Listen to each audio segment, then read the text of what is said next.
Pemirsa, kita akan memasuki kabar Nampan-Nambayan. Dewan Banjarmasin kedatangan komunitas Yayasan Anak Jalanan Nang Baik bersama dengan mahasiswa Baisukan Selasa 6 Oktober 2020. Kedatangan untuk menyampaikan aspirasi anak jalanan nang kesulitan mencari nafkah wayah mengamen lantaran salawas ini mereka main kucing-kucingan dengan aparat Satpol PP sehingga meminta solusi pada wakil rakyat. Dewan Banjarmasin kedatangan komunitas Yayasan Anak Jalanan Nang Baik bersama dengan mahasiswa Baisukan Selasa 6 Oktober 2020. Kedatangan mereka ditemui Wakil Ketua DPRD Banjarmasin M. Yamin dan anggota lainnya di ruang mini kantor DPRD Banjarmasin Jalan Lambung Mangkurat, Banjarmasin Tengah. Dalam pertemuan ini, terungkap bila mereka terkadang diamankan oleh Satuan Polisi Pamong Praja karena dianggap mengganggu ketertiban warga, sehingga meminta pemerintah kota untuk memberikan solusi atas keberadaan bubuhan musisi jalanan ini. Sebenarnya memang mereka itu mengakui bahwa mereka itu salah mengamen di lampu merah. Tapi dalam tanda kutip kita harus ketahui latar belakang mereka, Pak. Latar belakang mereka karena semata-mata keterpaksaan, tidak ada tempat lain untuk mencari nafkah, maka dari itu mereka ke lampu merah. Ketua Sekolah Musik Jalanan Yayasan Anak Jalanan Nang Baik, Bahtiar W. Takuni Prima TV memudahkan kedatangannya untuk menyampaikan aspirasi anak jalanan nang kesulitan mencari nafkah wayah mengamen. Lantaran selawase ini mereka main kucing-kucingan dengan aparat Satpol PP sehingga meminta solusi pada wakil rakyat. Anak jalanan ini sederhana aja, Pak. Anak jalanan ini cuma pengen baik, dan tapi yang memperhatikan mereka siapa? Soalnya yang di masyarakat sekarang stigma anak jalanan itu begitu kuat negatifnya. Nah, jadi segelintir orang aja yang mau memperhatikan anak jalanan ini.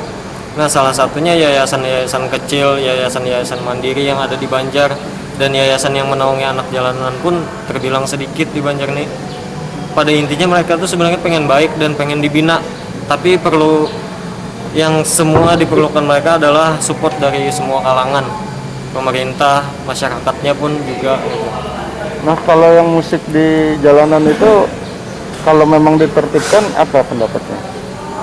Pendapat ulun pribadi sebenarnya karena ulun mengetahui latar belakang kenapa mereka itu ngamen di lampu merah, karena atas dasar keterpaksaan tadi untuk ngamen atau mengemis ataupun yang lainnya, dagang asongan di tempat-tempat warung makan. Sekarang banyak tulisan, hampir semua di warung makan tuh tulisan dilarang ngamen. Nah, itu yang jadi alasan mereka untuk terpaksa di lampu merah. Ketua Komisi 4 DPRD Banjarmasin Matnor Ali menyatakan sangat menyambut baik ide mereka nang belajar musik jalanan. Apalagi Banjarmasin menjadi salah satu kota tujuan wisata, sehingga jika musik tersebut lebih dikembangkan maka akan sangat mendukung untuk kepariwisataan. Politisi Partai Golkar ini pun meminta penempatan musik jalanan tersebut jangan sampai merusak tatanan kota sehingga nantinya akan bertentangan dengan Perda Banjarmasin. Ya, berdiri sendiri tanpa ada yang pemayungan di atasnya, ya mungkin semau mereka menempatkan itu akan nantinya bisa berdampak merata.